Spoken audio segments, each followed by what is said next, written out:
Morning, everybody. Wednesday, so not a lot to update you on from our first workshop of the week. Morning, Neil. Morning, everybody. Hope all of you are well. How are you finding the markets? Mike, all okay? Okay, good.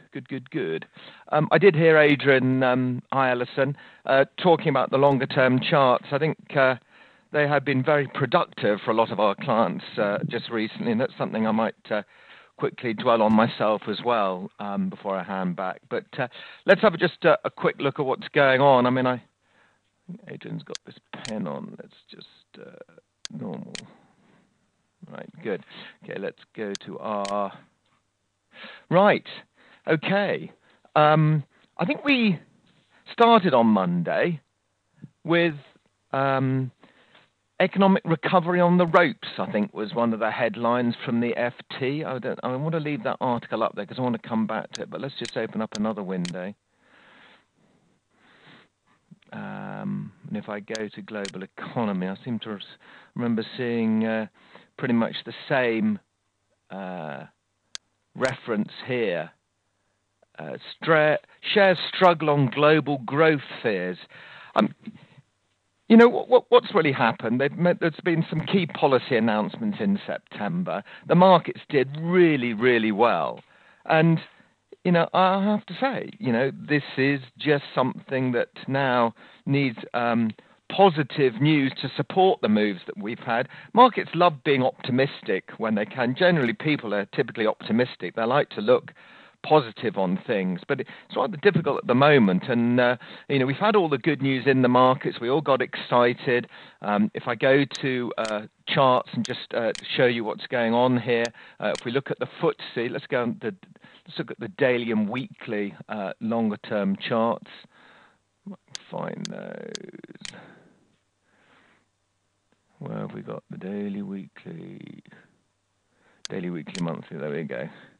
Okay, if I look at FTSE, for example, we've had quite a run up. If I look at this is the weekly chart here. Let's so you can see here, like in common with a lot of markets, we had the real sort of fear of the Eurozone breakup that caused the markets to really crater May, June time. Since then, the authorities, the central bankers, governments, the IMF, European Commission, you know, the so-called Troika, they have ECB, they have put all their efforts into ensuring that the markets understand there will be no euro breakup, and the markets have recovered significantly. Despite all the sort of bearish news, I think the bailout programs, the support for the sort of peripheral zone countries in the Eurozone bloc has restored quite a lot of market confidence and has narrowed these spreads, you know, these bond spreads, which are a sign of stress in the market. So the difference in yield, or what you the return on your investment if you bought a Spanish bond compared to the German bond, Bunds, has narrowed considerably, so implying there is less strain in the system. But still these problems persist, and that's really what is happening in the markets now. We can see here, looking at the longer-term charts, the weekly charts, that we've had a significant run-up. This is the FTSE, but I can show you the same thing applies in the euro. We're hitting key pivot levels here, 59.30 level on the FTSE. We hit this a month ago. Since then, we've sort of been bobbing around, but you know, we're right at the top of the envelope where momentum is right up the top. Our trend signal line here is well above 75, currently a reading of 83 in change. And that is looking a little bit toppy. If we look at the daily chart, we can see the same thing. The market has run up, top of the envelope, pulled back, had another go, pulled back, and this is contracting. So you can see whilst it is a higher high, it is a higher low. It is now a lower high, and so you could see a pennant forming here, and that's something that could signal some sort of a breakout. If we look at currencies as well, in fact, I tell you what, we'll look at another stock index as well, and you'll see the same pattern emerge there.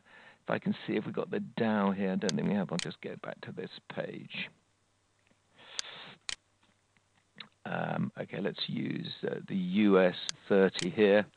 Okay, same thing with the Dow. We can see this move. It's been a significant move, but we are struggling. You know, we've had the big run up way back earlier on in the year. It's been very, very positive in the States, but we're struggling at the moment. And the move yesterday was very, very significant. Not sure that that's totally up to date. Let's just refresh that. Okay, good.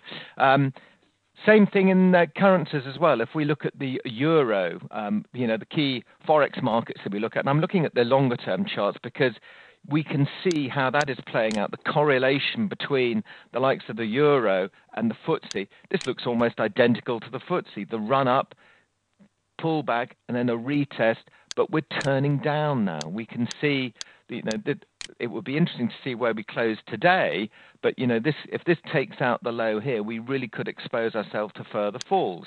Now, this is all in the backdrop of what's going on in the sort of macro world, as it were, where we look at the events that are causing this, and that's my next sort of focus. We've looked at some of the longer term charts, and you can see that a lot of good news is priced in there. Now we are having to deal with reality, and the reality is not good. Shares struggling on global growth.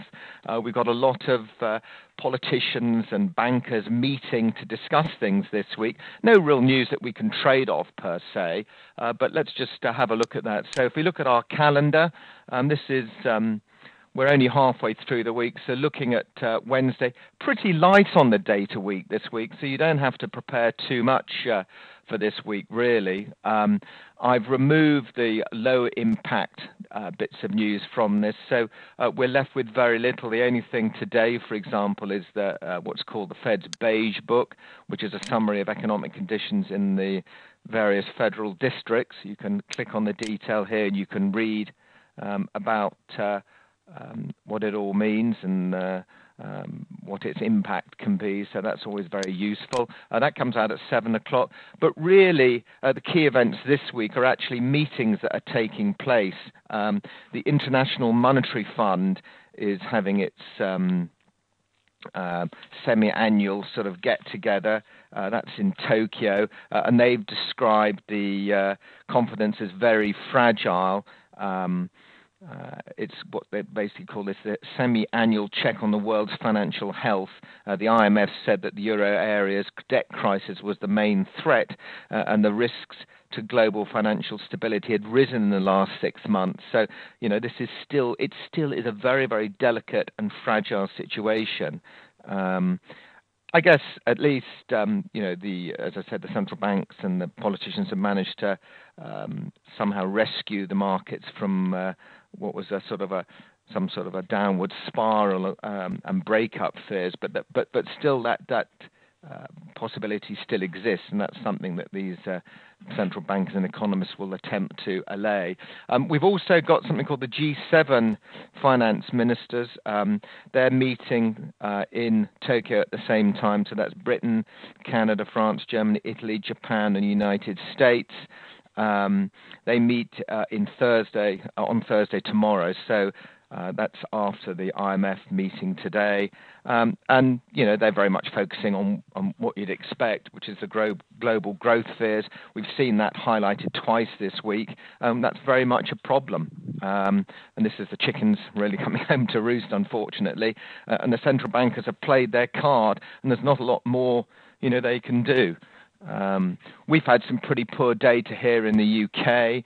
I don't know whether you saw the news yesterday. It gave us some good opportunities in cable. A lot of clients trading cable quite successfully yesterday. That was the trade balance and manufacturing production. Not good news whilst the Tory conference is on. Poor production data, poor trade balance. And I think it looks like these austerity measures will have to be prolonged a lot more, perhaps, than George Osborne is reckoning. But it gave some opportunities.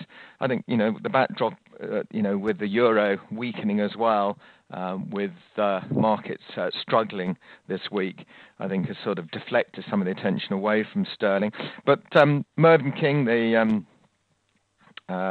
from the Bank of England, he was talking at the London School of Economics, I think it was the London School of Economics yesterday, and he basically said all this quantitative easing, there's no reason why it can't continue, but he's not altogether sure what the impact is. He said it's going to be fairly limited, but I think the market's cottoned on to this because he's pretty clear that there's no limit to what they can do in terms of quantitative easing.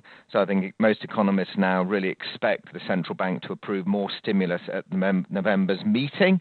And that is something that perhaps caused sterling to slide a little bit more and gave some nice trading opportunities.